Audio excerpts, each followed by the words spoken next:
안녕하세요. 두꺼비 세무사입니다. 오늘 아침자로 보도자료 나왔죠? 8시에 보도자료가 나왔습니다. 일시적 2주택자의 종전주택 처분기한 연장. 그래서 지금 일시적 1세대 2주택이어서 뭐 양도소득세 비과세나 아니면 취득세 그 일반세율 적용했다가 중과세율 적용받으실 것 같아서 불안하셨던 분들에게는 제가 봤을 땐 아주 큰 이제 부담이 좀 덜어졌다라고 좀 생각을 하실 수 있을 것 같아요. 한번 내용 봐볼게요. 이게 이제 양도세, 취득세, 종부세 세 가지 세금에 대해서 3년으로 연장했기 때문에 기존에 2년이었다가 3년으로 연장했기 때문에 아주 크나큰 혜택이라고 볼 수 있죠. 정부는 일시적 2주택 특례 요건 중에서 종전주택 처분 기한을 신규주택 취득일로부터 3년 이내로 연장하기로 하였다. 그래서 일시적 2주택 특례 제도는 1세대가 1주택을 보유하면서 이사 등을 위해서 신규주택을 취득하잖아요. 그러면 신규주택 취득하고 나서 일시적으로 2주택이 된 거죠. 종전주택을 처분 기한 내 양도하면 양도세, 취득세, 종부세 관련해서 1세대 1주택 혜택을 적용하는 제도입니다.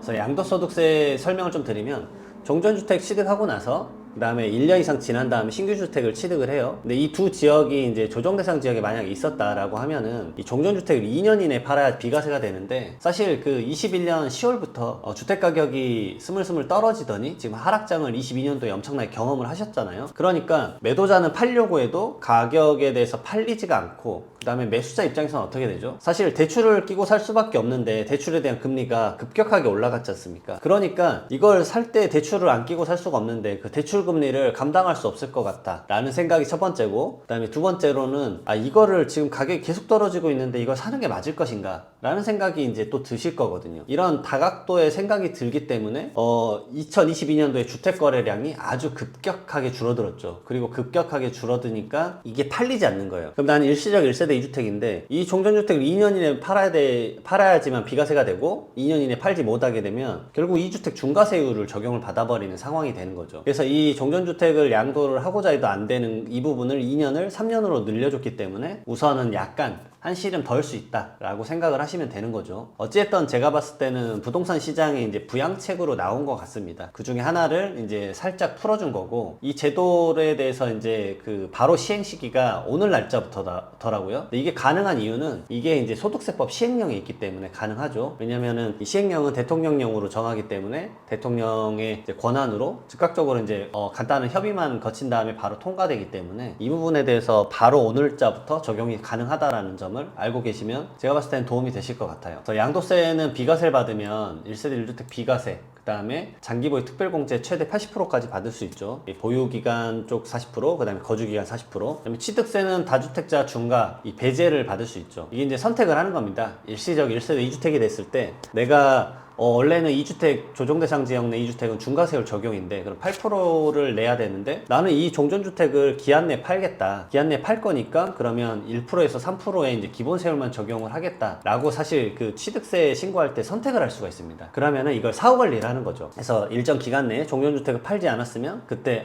저번에 약속했던 거랑 얘기가 다르기 때문에 중과세율로 다시 추징하겠다 라고 가는 거죠. 이게 원래 기존에는 신규주택 취득하고 나서 1년이었어요. 그리고 윤석열 정권 드러나고 나서부터 이걸 2년으로 늘려주셨고, 그 다음에 지금 이걸 또 3년으로 늘린 거죠. 그러니까 두 번의 변화가 있었기 때문에 취득세 부분에 대해서 이제 중과세율을 내야 되냐 말아야 되냐 이렇게 부담 느껴 하시는 분들은 제가 봤을 땐 부담이 한층 덜지 않았을까라는 생각을 해봅니다. 그리고 종부세 부분도 마찬가지죠. 사실 2주택자면 1세대 1주택자의 기본공제율 12억 원을 사실 받을 수 없습니다. 그리고 1주택자가 받을 수 있는 고령자랑 장기보유 세액공제 최대 80% 적용도 받을 수가 없어요, 원래는. 그리고 기본공제 자체가 이제 낮아지죠, 원래는. 12억 원에서 23년도에 이제 9억 원으로 이제 좀 더 높아졌지만 결국은 1세대 1주택 비과세 그 1세대 1주택보다는 좀 더 낮은 그 기본공제를 받게 되는 거죠.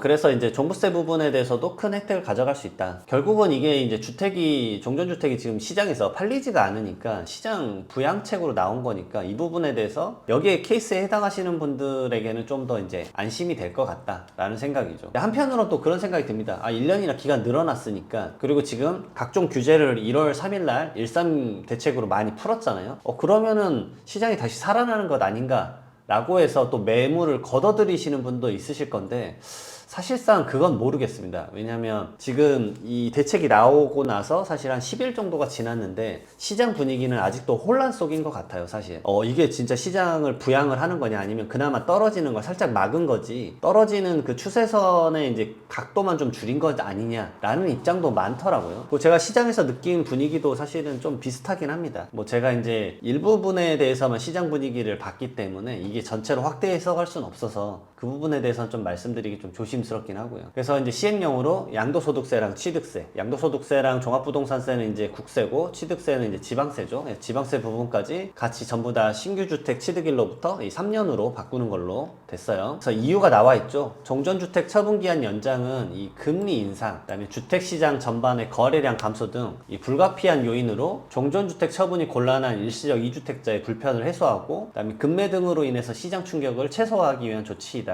말 그대로 부동산 시장을 약간 이제 천천히 이제 안정화시키겠다라는 그 대책 중에 하나죠. 그래서 이 시행령이에요, 전부 다. 소득세법 시행령, 지방세법 시행령, 종부세법 시행령. 그래서 개정사항은 2월 중에 공포 시행할 예정인데 이거 소급 적용하는 거죠. 왜냐면 납세자에게 유리한 건 소급 적용을 할 수 있어요. 그래서 발표일부터 시행일까지 매물 동결을 방지하고 왜냐면 그럼 시행되는 거 보고 나서 나는 움직이겠다라고 할 수 있기 때문에 그게 아니다. 왜냐면 오늘 발표한 12일부터 바로 소급해서 적용하도록 할 테니 시장이 혼선 가지지 말아 달라. 라고 하는 거예요. 그래서 양도소득세는 1월 10일 이후 종전주택을 양도하는 경우부터 결국 오늘 포함이에요. 취득세도 마찬가지로 종전주택을 처분하는 경우 그다음에 종부세는 23년 6월 1일이겠죠. 납세 의무 성립분부터 적용을 하는 거고 22년 일시적 2주택 특례를 신청한 경우도 적용이 가능하다라는 점까지 꼼꼼히 챙기셔서 본인의 이제 주택이 2주택인데 그동안에 끙끙 앓았다면 이걸 통해서 약간은 이제 마음의 이제 안정을 좀 찾으셨으면 좋겠습니다. 이렇게 계속 부동산 대책의 풀림으로 인해서 사실 시장 경기가 얼마나 바뀔지는 모르겠지만 세법적으로는 제가 13대책 나오고 나서는 이제